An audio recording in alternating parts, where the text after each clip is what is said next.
Mom, read my private journal. Now I'm punished with therapy, a forced breakup, and lost freedom over misunderstood entries. I am a junior in high school. I have a boyfriend who is also a junior and we've been dating for a year now. We get along so great and I have very strong feelings for him. My mom is a single mom, has been since my dad left us when I was 7. I am an only child. I don't even have any half-siblings, so I really only have a few friends and my mom. My mother and I get along well. We bicker and fight every now and then, but it's usually the normal mother-daughter squabble of clean this, clean that, why didn't you put this stuff away like I asked. She has this kind of skew mindset that all guys are douchebags since my dad was obviously one and emotionally abused her for a while. Not aware of anything physical, but I was young and they had been together long before I came along. When my boyfriend, Jared, first asked me out, she warned me against all forms of abuse and she wanted to meet him. He's a great guy and she approved, and at about the 4-month mark, took me to get the birth control pills. She didn't exactly want me having sex, but her exact words to the doctor were, "I can't stop her, but I can at least protect her." Which is a totally cool way to look at it from a mom's point of view. I don't have a lot of girlfriends I can confide in, so I confide in this journal I have. I've been using it since July 6th of last year and try to update every other day. Sometimes I just rant in it or criticize others or my day, and sometimes I write long passages evaluating myself. I don't hold back and typically just let it all out just so it's not up in my mind. I keep the diary on my bookcase between a couple of books. It's a dark leather-bound journal, so it doesn't stick out unless you're looking for an unmarked spine in the bookcase. Well, earlier today, at around 8 p.m., I came home from the movies after a date with Jared. My mom was waiting for me, like usual, in the living room. I figured she wanted to chat me up about my date and the movie, but I noticed my journal in my hand and I immediately freaked out and asked her why she had that. She told me she was in my room putting some stuff away and noticed the journal sticking a little out from the other books. She said she was going to align it with the other books, but noticed it was an unmarked book and opened to figure out it was my journal. My mom said she was shocked to see what she wrote. She couldn't believe I wrote so freely and let the hatred blind my usually good morals. She then went on to ask me if I was suicidal because I wrote like 5 or 6 entries about the ways of suicide and what it meant to me. I denied any of it and told her that not everything in the journal was true. There were stories I wrote in there, too, and I told her that everything in there was written at the heat of the moment. She wasn't really convinced, though, and told me she was throwing my journal out and was punishing me about everything she read about it. Punishments. 1. I have to break up with Jared because I wrote too graphically and over-romantically about our relationship. Even though I spoke nothing of sex, my mother said she was worried I was in love with him, even though I've never used those words with him or in my journal. 2. I have to see a therapist to discuss the possibility of depression for my entries about different times I was feeling blue and when I discussed suicide, no matter how hard I tried to tell her that my entries are exaggerated because my emotions were fresh and raw when I wrote. 3. I am not allowed to get my license now for apparently betraying her trust and not talking to her about problems this serious. I haven't broken up with Jared, but I've been sent to my room and I'm grounded until my mom lifts the sentence. I have my phone, but she is turning off mobile and I'm pretty sure she's confiscating my laptop tomorrow to go through all the stories I've written on my computer and to see if she can find any more diary entries I've put on my hard drive, which there are none now. I deleted them. I was going to get my license in 2 weeks and my grandparents are giving me their old Honda Civic because they got a new car and I was so excited to have this freedom, but now I won't be able to because I wrote innocent things in my journal. Is my mom right in this? Am I just being a whiny kid who doesn't know anything? Because I don't feel like I can ever trust my mom again after she breached my privacy, read my secret thoughts, and then punished me for thinking/writing them. Any input would be great and I'll try to reply or update when I have a computer or Wi-Fi. Update 1. Hi, guys. I would have updated sooner but my mom took away my laptop. I'm typing this on an iPad from school using some app that bypasses the blocked websites on my school's Wi-Fi. But anyway. So, the day after all this happened, I woke up to my mom loudly confiscating my laptop off my desk. She took my TV, and she went through my book collection and took any that rang sad to her, like any of my books on Anne Frank, Hunger Games, Harry Potter, and any other she didn't like the name of. I am still grounded. I am only allowed to go to school, stay for my clubs, and then walk home immediately. I don't live too far, at least. My phone no longer has data, and I'm pretty sure she is going to altogether cancel my phone, which sucks hardcore. Jared has been patient with me, listening to my complaints, and being there for me all he can. He told me he is going to back up, but that he was still going to stay with me. He just wanted to respect my mother's boundaries at this point. It sounded like a good idea, so hanging out has basically altogether stopped. I haven't really seen anyone besides going to school. But when I come home, I basically only can sit in my room because she hawks over anything I'm reading or writing. She also has confiscated my birth control pills and kind of messed up my cycle, sorry, TMI, so my hormones have been a bit wacky. I have a therapist appointment on Monday at 2:30 p.m. with some guy, I forgot his name. I want my mom to sit in with me, so I asked her yesterday evening and she told me she didn't need help and therapy sessions make her uncomfortable. I told her they made me uncomfortable, too, but she insisted I needed help. I tried to tell her I wasn't sad or depressed, but I was upset with this whole situation and I was hurt that she destroyed my journal. She wouldn't talk to me any further about it. So here it is, like day 3 of this horrible situation. My mom is not letting up and I feel absolutely trapped. I'm sorry I have not replied to any PMs or all the comments. I know I need to, and will try. I felt that I needed to update before my therapy session, and I guess I'll update again after the session. I can't read, watch TV, hang out with anyone, write, surf the web. She figured out how to disconnect Wi-Fi, go out, or basically have alone time. My mom does not want me to any longer close the doors. I haven't called my grandparents like I saw in a few comments, but I know I should, especially since I think my phone is going to be shut off in a few days.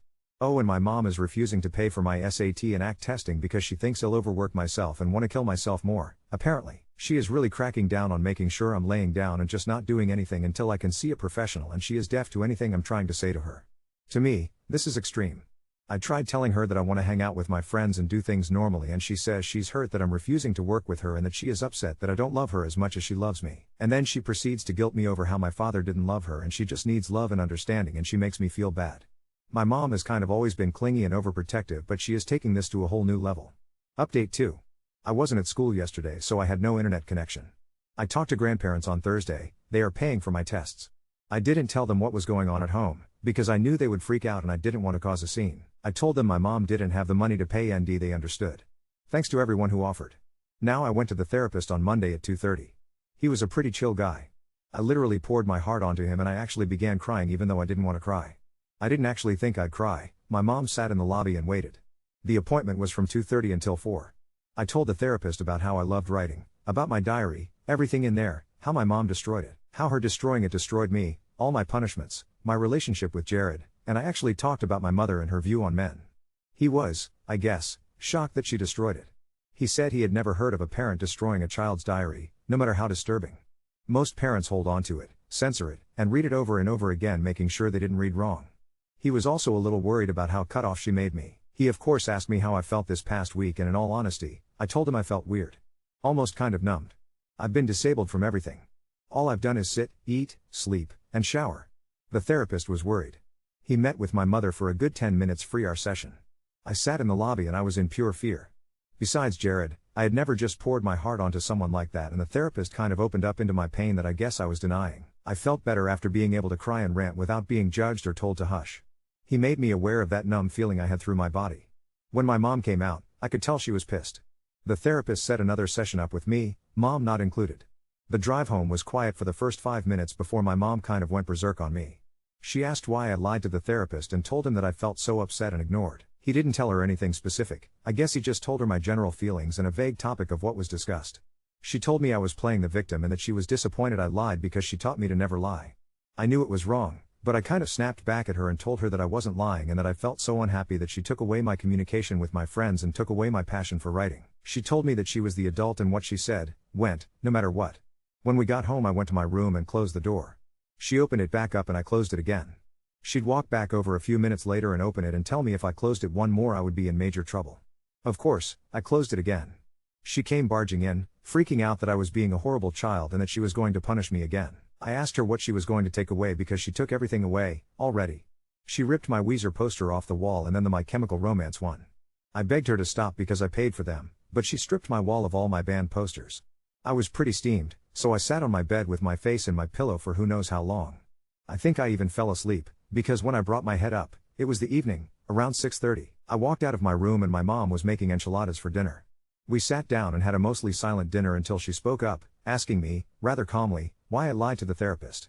I also replied calmly, that I didn't lie and that's how I really felt. She asked why. I told her she took away my right to write and read whatever I pleased. She took away my connection to any socializing.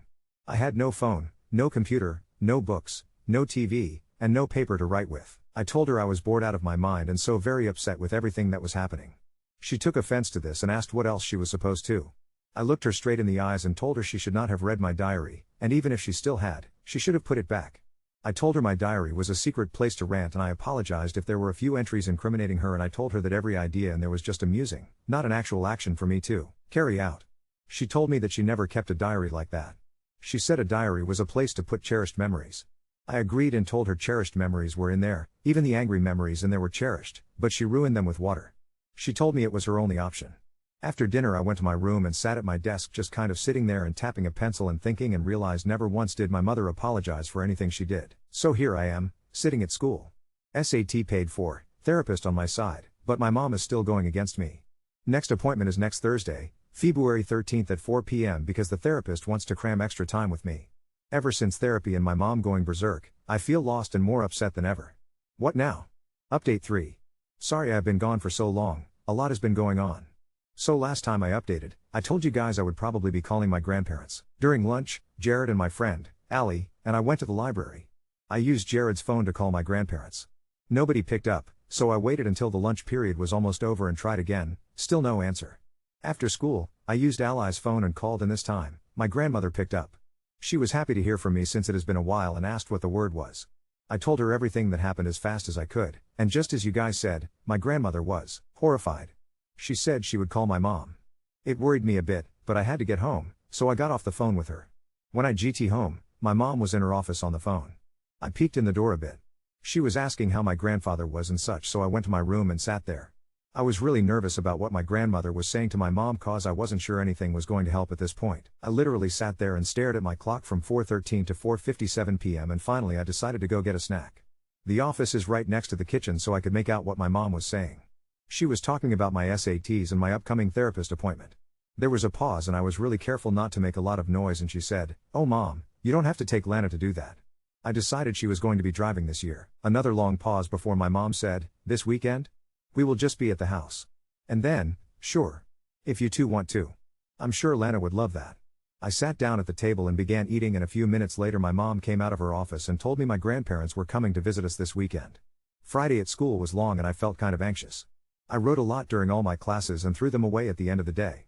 It felt really good to write. I spent a few minutes after school with Jared, just really talking with him, and we told each other how much we missed each other, but then I gotta move on. When I got home, my grandparents were home, and when I went in, they greeted me with hugs and kisses. My grandmother then told me she had a present for me and right in front of my mom presented me this very fancy leather-bound journal.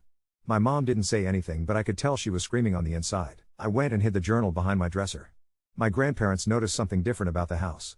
My grandpa asked why the TV wasn't working and my grandmother asked why my room was so empty. I looked to my mom and she told my grandparents that there were a lot of things distracting me from schoolwork. I was really mad she said that.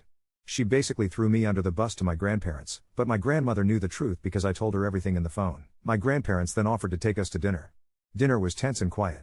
I spoke with my grandparents very lively, because I was so relieved they were here.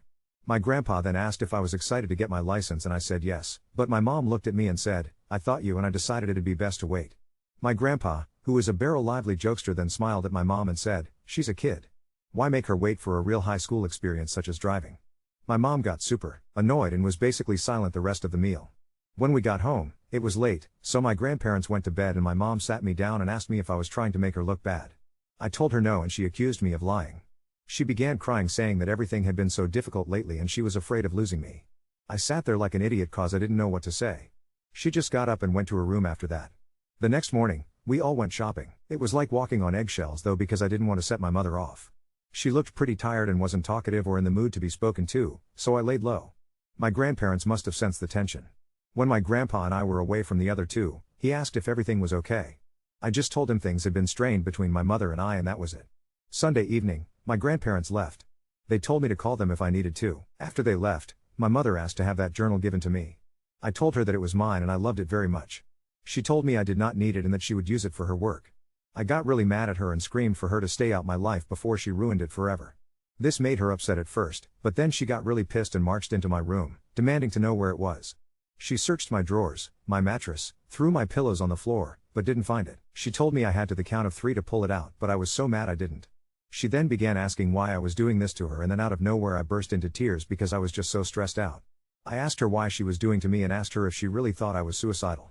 She was shocked and said no, but she wanted to protect me from becoming that way and I told her she was not helping. She asked how she could and only cried harder and told her to leave me alone. She left and actually closed my door. On Monday when I came home, my mom presented me back my cell phone with all the service and data back on it. I was shocked and asked why she was giving it back and she told me I needed one just in case I got hurt or lost during my walk home from school. I immediately texted Jared the good news and he was happy to hear from me. I asked what he was doing and he told me he is hanging out with this girl named Sharon. I asked who and he didn't reply, so that made my stomach hurt. I got back in my Facebook and Tumblr and it was so awesome. The next day at school I asked Jared why he hadn't texted back and he said he and Sharon watched a movie. I asked who she was and all he said was that she was a friend. Just when everything was beginning to get better, this happens. At the end of the day, Jared broke up with me and said he couldn't be in a relationship with an invisible person. I told him things were getting better, but he said this was for the best. All evening I texted my friend Ali in a crying fit over what happened. I deleted his number, but made sure not to tell my mom anything. Finally Thursday came and I went to the therapist. I told him I got my phone back, I had a journal I had yet to write in, and that Jared had broken up with me. It felt really good to let it all out, and he asked how things were with my mom, and I admitted things were getting better. The next day, my mom gave me new posters of my favorite bands and she actually apologized for ripping them down. I am now allowed to write, use my phone, and close the door. She said she doesn't feel comfortable giving me my laptop back or allowing me to go to friend's house or getting my license, but things are getting better. Cable Guy is coming out this weekend to turn it back on. My mom and I haven't been fighting as much. I guess after crying she realized this wasn't what she wanted. Jared has tried texting me. I haven't texted back. I'm sick to my stomach over that. But other than that, things are going good, guys. Update 4. It's been a while. I figured I should update because things have indeed changed. Still have my cell phone, nice new posters, I have TV again, I can close my door now, and my laptop was returned to me.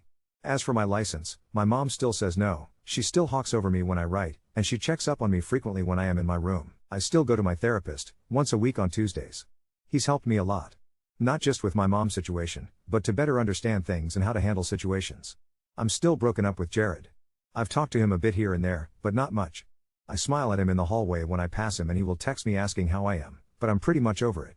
I guess I didn't need to be with somebody who would have bailed as soon as a problem arose. He's with Sharon now, the girl he saw a movie with. That's okay, too. I get to hang out with friends again, too. Ali comes over and we have a lot of fun. I'm not allowed to spend the night at anybody's house, but Ali and I make the most of it, since she can drive. My mom and I still fight. Random things spark between us and sometimes it becomes a war zone. We often fight about when I will get my books back, but my mom tells me I read too much. She doesn't think I need to go college either, which is a bit upsetting, but I'm working my way towards going anyway and getting some sort of financial aid.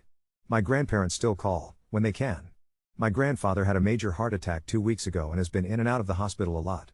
It makes me sad that my mom won't let me go to visit him. She always tells me I don't need to see something sad like that, but I worry I won't ever get to see my grandfather again. Also, take a look at this weird text conversation Jared and I shared. Him, hey, Lana. Me, hi.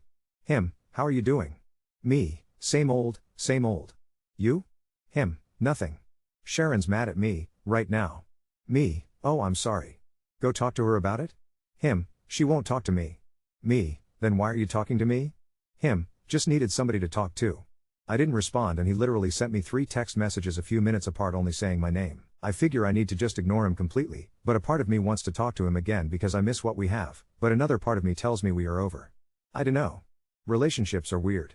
I have started a new diary in the journal my grandparents gave me.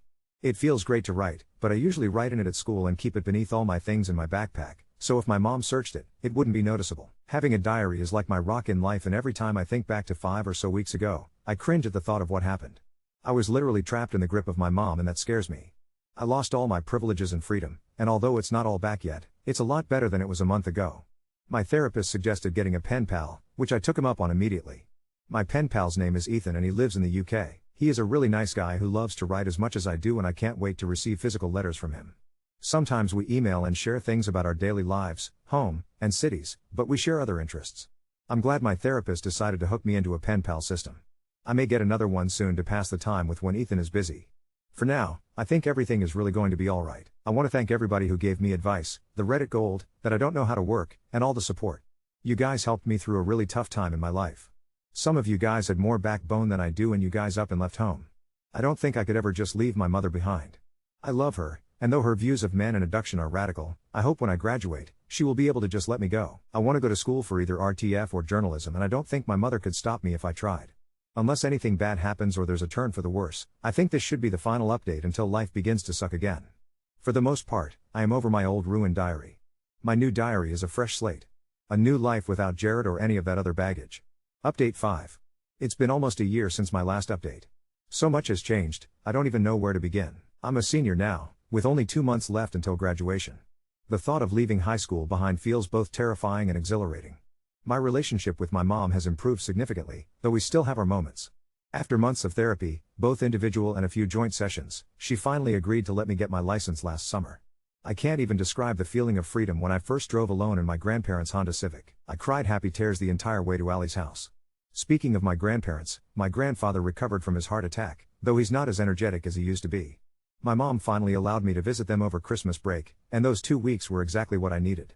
My grandmother and I stayed up late talking about college and my future, and she promised to help with tuition regardless of what my mom thinks about higher education. I've been accepted to 3 universities so far, all with decent journalism programs. My mom was surprisingly supportive when the acceptance letters arrived, though she still occasionally makes comments about how I could just get a job instead. My therapist says it's her fear of losing me manifesting as practical advice. I'm learning to see past her words to the worry underneath. Jared and Sharon broke up about 6 months ago. He started texting me more frequently afterward, asking to meet up and talk about things. I avoided it for weeks until Ali convinced me to get closure. We met at a coffee shop downtown, and it was weird. He apologized for abandoning me when things got tough and said he regretted it every day. Part of me wanted to forgive him immediately, but I remembered how easily he replaced me with Sharon when I was going through the hardest time of my life. I told him I appreciated his apology but wasn't interested in getting back together. He seemed genuinely disappointed but respected my decision. We still see each other at school, and it's less awkward now. Sometimes I wonder what would have happened if my mom hadn't found my diary that day. Would Jared and I still be together? Would I be a different person? My pen pal relationship with Ethan has evolved into something unexpected. What started as casual letters about our daily lives has become something deeper. We video chat at least once a week, and I've told him things I've never told anyone else. He's applying to colleges in the States, and there's a chance we might end up in the same city next year. I'm trying not to get my hopes up, but sometimes I catch myself daydreaming about finally meeting him in person. The most significant change happened last month when my mom found my new diary. I'd gotten careless and left it on my desk while I showered. When I came back to my room, she was sitting on my bed, the journal closed in her lap. My heart nearly stopped. I was instantly transported back to that horrible night a year ago, and I felt the panic rising in my chest. But instead of anger, her eyes were filled with tears. "I'm sorry," she said, handing the journal back to me. I didn't read it. I wanted to, but I didn't. She told me she'd been working on her own issues in therapy and realized how much damage she'd done by violating my privacy before. We had a long conversation about trust and boundaries, and for the first time, I felt like she was really listening. That night, she gave me a small wooden box with a lock and key. "For your private thoughts," she said. "I promise I'll never try to open it." It's strange how life works sometimes. If my mom hadn't found my old diary, I might never have started therapy. I might never have met Ethan. I might never have learned how strong I could be when everything was taken away. I'm still writing every day, but now I'm writing for myself, not out of fear or rebellion. College applications are finished, prom is next month, I'm going with a group of friends, and graduation looms on the horizon. My mom and I are planning a road trip to visit my top choice university in June. She's nervous about me leaving, but she's trying to support me anyway. That's progress.